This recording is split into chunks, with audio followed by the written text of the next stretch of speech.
വഅലം അന്നഹു ലാ ഇലാഹ ഇല്ലല്ലാഹ്.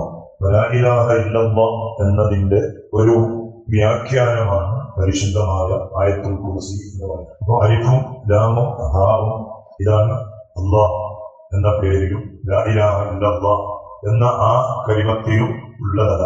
മൂന്നക്ഷരം അത് ഉള്ളിൽ നിന്നിട്ട് വരേണ്ടതാണ്. ചുണ്ടിന്റെയോ മൂക്കിന്റെയോ കണക്ഷൻ ഇല്ലാതെ ഇറങ്ങി വരുന്ന 3 അക്ഷരങ്ങൾ അത് നമ്മുടെ ഉള്ളിൽ നിന്നിട്ട് വരേണ്ടതാണ് എന്നാണ് മഹത്തുക്കൾ തന്നെ പഠിപ്പിച്ചത്. അതിനെ ഉള്ളിൽ ലാ ഇലാഹ ഇല്ലല്ലാഹ് നമ്മുടെ ഉള്ളിലാക്കിയാലുള്ള നേട്ടം എന്താണെന്ന് പറഞ്ഞാൽ അവസാനമായിട്ട് നമ്മുടെ റൂഹ് പുറത്തെടുക്കുന്ന സമയത്ത് റൂഹ് ഉള്ളിൽ നിന്നിട്ട് വലിച്ചെടുക്കുന്ന സമയത്ത് വേദനയുടെ ഇടയിലും ഉള്ളിലുള്ള ലാ ഇലാഹ ഇല്ലല്ലാഹ് നമ്മുടെ നാവിലൂടെ ഇറങ്ങി വരും എന്നതാണ്. പൊതുവെ അങ്ങനെയല്ലേ, നമ്മുടെ ശരീരം വേദനിക്കുന്ന സമയത്ത് നാം എല്ലാം മറന്നു പോകുന്ന ഒരു സമയം. നല്ലോണം വേദന ഉണ്ടെങ്കിൽ പിടിച്ചതും നാം ഓർത്തതും നാം വെച്ചതൊക്കെയും മറന്നു പോകുന്ന ഒരു സമയമാണ്. അപ്പൊ ഏറ്റവും മനുഷ്യൻ വേദന അനുഭവിക്കുന്ന ഒരു സമയം മരണസമയം. നമ്മുടെ റൂഹ് പിടിച്ചെടുക്കാന്ന് പറഞ്ഞാൽ വല്ലാത്ത വേദനയുള്ള ഒരു സമയം. ആ സമയത്ത് നമ്മുടെ ഉള്ളിൽ ലാ ഇലാഹ ഇല്ലല്ലാഹ് ഉണ്ടെങ്കിൽ നമ്മുടെ നാവിലൂടെ അത് ഇറങ്ങി വരും. ഇറങ്ങി വന്നാൽ എന്താണ് നേട്ടം? മൻ കാന ആഖിറ കലാമിഹി ഖൗല ലാ ഇലാഹ ഇല്ലല്ലാഹ്. ഒരുത്തന്റെ ജീവിതത്തിന്റെ അവസാനം അവന്റെ നാവിലൂടെ ഇറങ്ങി വരുന്നത് ലാ ഇലാഹ ഇല്ലല്ലാഹ് എന്ന കലിമയാണെങ്കിൽ ദഖലൽ ജന്ന, അവൻ സ്വർഗ്ഗത്തിലായിരിക്കും. മറ്റൊരു ഹദീസിൽ ഹബീബായ റസൂലുള്ളാഹി സ്വല്ലല്ലാഹു അലൈഹി വസല്ലം തങ്ങൾ പറഞ്ഞു, മിഫ്താഹുൽ ജന്ന, സ്വർഗ്ഗത്തിന്റെ ഒരു താക്കോലുണ്ട്. ആ താക്കോൽ ഏതാണ്? അത് ലാ ഇലാഹ ഇല്ലല്ലാഹ് എന്ന കലിമയാണ്.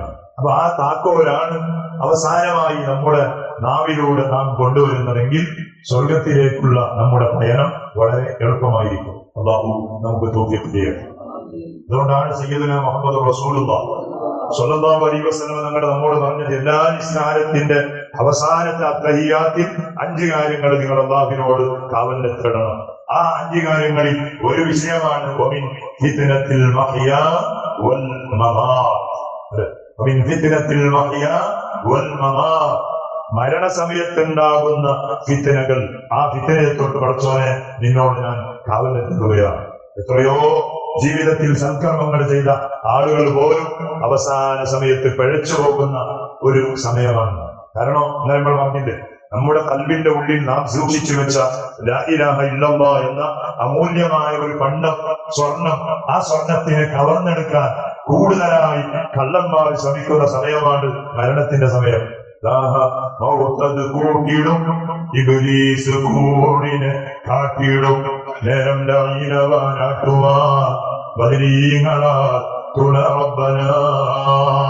നമ്മുടെ മരണസമയം അങ്ങനെയാണ്. ഇബ്ലീസും പട്ടാളങ്ങളും നമ്മുടെ ഈമാൻ കവർന്നെടുക്കാൻ, നമ്മുടെ ഈമാൻ നഷ്ടപ്പെടുത്താൻ വല്ലാതെ ശ്രമിക്കുന്ന ഒരു സമയമാണെന്നാണ്. വെള്ളം കാണിക്കും, നമുക്ക് വേണ്ട ഓഫറുകൾ മുഴുവനും നമ്മുടെ മുന്നിൽ നിറത്തി തരും. മരിച്ചുപോയ, എപ്പോഴോ മരിച്ചുപോയ നമ്മുടെ ഉപ്പമാരെ കൊണ്ടുവന്നിട്ട് നമ്മുടെ മുന്നിൽ നിർത്തും, നമ്മുടെ ഉമ്മമാരെ മുന്നിൽ നിർത്തും. എന്നിട്ട് നമ്മുടെ ഈമാനെ നഷ്ടപ്പെടുത്താൻ വേണ്ടിയിട്ടുള്ള പരിശ്രമങ്ങൾ. നല്ല ആളുകളോ, നല്ല ഈമാൻ, അല്ലാഹു തആല ഈമാൻ കൽബിൽ വേണ്ടതുപോലെ രക്ഷപ്പെടുന്ന ആളുകൾ ഇബ്ലീസിന്റെ എന്ത് ഫിത്ന ഉണ്ടായാലും ആ ഫിത്നയുടെ മുന്നിൽ അവർ രക്ഷപ്പെടും. അതുകൊണ്ടാണ് എത്രയോ നമ്മുടെ ഇക്കാലത്ത് പണ്ട് മുതൽ തന്നെ, പണ്ട് പിന്നെ വാട്സപ്പും മറ്റൊന്നും ഇല്ലാത്തത് കൊണ്ട് നാം അറിഞ്ഞില്ല എന്ന് മാത്രമേ ഉള്ളൂ. ഇന്ന് ചില ആളുകൾ ലാ ഇലാഹ ഇല്ലല്ലാഹ് ചെന്ന് മരിക്കുന്ന കാഴ്ചകൾ, അല്ലാഹ് എന്ന് വിളിച്ച് മരിക്കുന്ന കാഴ്ചകൾ കാരണം നാം കാണുന്നു. കാരണം ഇന്നത്തെ കാലം വാട്സപ്പും മരണസമയത്ത് പോലും വീഡിയോ പിടിക്കുന്ന കാലമാണ് അല്ലെ. ഇതിപ്പോ ഗൾഫിലുള്ള ആളുകൾക്ക് മുഴുവൻ മയ്യത്തൊക്കെയും വീഡിയോയിലൂടെ കാണിക്കുന്നതാണ്. കുറെ ആളുകൾ മരിക്കുന്ന ആ സക്കറാത്തിന്റെ വേദന പോലും വീഡിയോ കോളാക്കിയിട്ട് കുടുംബത്തിന് കാണിക്കുന്ന ഒരു കാലം. അപ്പൊ എത്രയോ മരണങ്ങൾ, ലാ ഇലാഹ ഇല്ലല്ലാഹ് ചൊല്ലിയിട്ടുള്ള മരണം. വെള്ളിയാഴ്ച നമ്മുടെ മുഖാന്റെ ഒരാൾ മരിച്ചു എന്ന് പറയും.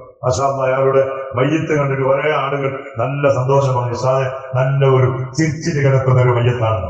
അയാളുടെ ജീവിതം തന്നെ ആളുകൾ പറയുന്നത് നല്ലൊരു ജീവിതമായിരുന്നു, നല്ലൊരു ജീവിതം, നല്ല ആരെയും വേദനിപ്പിക്കാതെ നല്ല രൂപത്തിൽ അല്ലാഹുവിന്റെ പൊരുത്തം ആഗ്രഹിച്ച് ജീവിച്ച ഒരു മനുഷ്യൻ. അങ്ങനെയുള്ള ആളുകൾക്ക് അല്ലാഹു കൊടുക്കുന്ന സമ്മാനമാണ് നല്ല ദിവസത്തിന്റെ മരണം, നല്ല സമയത്തിന്റെ മരണം, നല്ല കരിമ ചൊല്ലിയിട്ടുള്ള മരണം. അള്ളാഹു നമുക്കും ആ രൂപത്തിൽ ആളുകളും പടച്ചറബായ അള്ളാഹും അവന്റെ മാലാക്കന്മാരും പൊരുത്തപ്പെടുന്ന രൂപത്തിലുള്ള നല്ല ഈമാനികമായ മരണം നമ്മുടെ ജീവിതത്തിന്റെ അവസാനം ഏറ്റുവാങ്ങാൻ പടച്ചറബ് നമുക്ക് തൗഫീഖ് നൽകട്ടെ. പറഞ്ഞു വന്നത് ആയത്തുൽ കുർസി വലിയ പ്രാധാന്യമുള്ള പരിശുദ്ധമായ ഖുർആനിലുള്ള 6666 ആയത്തുകളുടെ തലവനാണ്. അത് വെറുതെ ആയതല്ല. ആ ആയത്തുൽ കുർസി പരിശുദ്ധമായ ലാ ഇലാഹ ഇല്ലല്ലാഹ് എന്ന കലിമയുടെ വ്യാഖ്യാനമാണ്. അതിലുള്ള മുഴുവൻ നമുക്ക് അതിന് വേണ്ടതുപോലെ പഠിക്കണം. അതിന്റെ അർത്ഥം, അതിന്റെ ആശയങ്ങൾ, അതിന്റെ ഉള്ളിൽ എന്താ ഉള്ളത്, അതിനെന്താണ് ഇത്ര വലിയ പവർ കിട്ടാനുള്ള കാരണങ്ങൾ വേണ്ടതുപോലെ അല്ലാഹു നമുക്ക് മനസ്സിലാക്കാനുള്ള തൗഫീഖ് നൽകട്ടെ. ഒരുപാട് ആളുകൾ പ്രത്യേകിച്ച് ദ്വാരക്കാൻ വേണ്ടി വസിയത്ത് ചെയ്തവരുണ്ട്. കഴിഞ്ഞ ദിവസം അഷ്റഫ് എന്ന് പറയുന്ന ചെറിയൊരു യുവാവാണ് മരിച്ചുപോയി. പെടുന്നതിനുള്ള മരണം മുമ്പത്തെ ദിവസം മജ്‌ലിസിനോടൊക്കെയും പങ്കെടുത്ത് നല്ല ആഹത്തോടെ തിരിച്ചു വന്ന ഒരു കൂട്ടുകാരനായിരുന്നു എന്ന് അറിയാൻ കഴിയും. ആ കൂട്ടുകാരൻ എനിക്ക് വിട്ടുകൊടുക്കണേ അള്ളാഹ്. ആ കൂട്ടുകാരന്റെ ഖബർ നീ സ്വർഗമാക്കണേ അള്ളാഹ്. ഇവിടുത്തെ കുടുംബത്തിന് സഹിക്കാനും സബർ ചെയ്യാനുമുള്ള ശക്തി നൽകണേ അള്ളാഹ്. ചെറിയ ഒരു 14 വയസ്സുള്ള സ്കൂളിൽ പഠിക്കുന്ന ഒരു കുട്ടി പെട്ടെന്ന് മരിച്ചുപോയ ഒരു ഷോക്കിംഗ് മരണമാണ് ഇന്നലെ നാം കേട്ടത്. അള്ളാഹ് ആ കുടുംബത്തിന് നീ സമാധാനം നൽകണ്ട. ആ കുടുംബത്തിന് നീ സമാധാനം നൽകുകൊണ്ട് നമ്മുടെ മക്കൾക്ക് ചെറിയൊരു പനി വരുമ്പോ, ചെറിയൊരു തലവേദന വരുമ്പോ പോലും ഞങ്ങൾ വേദനിക്കുന്നവരാണ്. സ്നേഹത്തോടെ പോറ്റി വളർത്തിയ മക്കൾ ഉമ്മാക്ക് നഷ്ടപ്പെടുമ്പോ, ഉപ്പാക്ക് നഷ്ടപ്പെടുമ്പോ, കുടുംബത്തിന് നഷ്ടപ്പെടുമ്പോ, കൂട്ടുകാരൻ നഷ്ടപ്പെടുമ്പോൾ ഉണ്ടാകുന്ന വേദന വലുതാണ്. അവർക്കൊക്കെ ഇനി സമാധാനം നൽകണേ അമ്മ, സബർ നൽകണേ അവർക്ക്. പെടുന്നതിയുള്ള മരണങ്ങളിൽ നിന്ന് ഞങ്ങളെയും നമ്മുടെ മക്കൾ, നമ്മുടെ കുടുംബങ്ങൾ, സ്നേഹിതന്മാർ, ഞങ്ങളുമായി ബന്ധപ്പെടുന്ന എല്ലാവരെയും നീ കാക്കണേ അമ്മ. മരണം അത് ഹത്താണുണ്ട്. എപ്പോഴാണ് മരണം, എവിടെയാണ് മരണം, എങ്ങനെയാണ് നമ്മുടെ മരണം, ഒരു വിവരവും നമുക്കില്ല. പടച്ചോന് എല്ലാം അറിയുന്ന റബ്ബ് നീയാ. റബ്ബായി നിന്നോട് ഞങ്ങൾ പറയുന്നു, എപ്പോ ആണെങ്കിലും പ്രശ്നമല്ല, എവിടെയാണെങ്കിലും പ്രശ്നമല്ല. റബ്ബ് മരിക്കുമ്പോ ഈമാനുള്ള മരണം തന്നിട്ട് ഞങ്ങളെ നീ അനുഗ്രഹിക്കുന്നു. ജീവിതത്തിൽ ഒരുപാട് കാലങ്ങളായി പടച്ചോനെ നിനക്ക് വേണ്ടി ഞങ്ങൾ സുജൂദ് ചെയ്യുന്നു, നിനക്ക് വേണ്ടി ഞങ്ങൾ റുകൂഅ് ചെയ്യുന്നു. റബ്ബേ നിന്റെ കലാമായ ഖുർആൻ ഓതുന്നു. അല്ലാഹുവേ നീ പൊരുത്തപ്പെടുന്ന ഒരുപാട് അമലുകൾ ഞങ്ങൾ ചെയ്യുന്ന പടച്ചോനെ, ഇതൊക്കെയും ഞങ്ങൾ ചെയ്യുന്നത് മരിക്കുമ്പോൾ ഈമാനിക്ക് മരിക്കാനാണ്. ആ വലിയ ഭാഗ്യം ഞങ്ങൾക്കും ബന്ധപ്പെടുന്ന എല്ലാവർക്കും നീ നൽകണേ അല്ലാ. ഒരുപാട് കാലം നിനക്ക് വേണ്ടി അധ്വാനിച്ച് അമൽ ചെയ്ത് കഷ്ടപ്പെട്ട് റബ്ബേ അവസാന സമയത്ത് ഈ ചെയ്തത് മുഴുവൻ നീ വെറുതെയാക്കണ്ടേ അല്ലാ.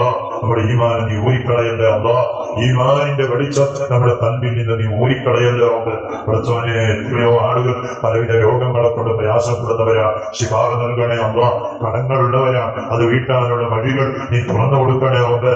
പല രൂപത്തിലുള്ള ഹമ്മുകൾ, ടെൻഷനുകൾ, ബേജാറുകൾ, കുടുംബപരമായി മക്കളെ കൊണ്ട് ചെയ്യുന്ന കച്ചവടങ്ങളെ കൊണ്ട് ചെയ്യുന്ന ജോലി കൊണ്ട് പല രൂപത്തിൽ ബേജാറായ ആളുകളുണ്ട്. പടച്ചോനെ അല്ലാ, സർവ്വ ബേജാറും നീ തീർത്തു തരണേ അള്ളാനെ, നീ പരിഹരിക്കണേ അല്ലാ.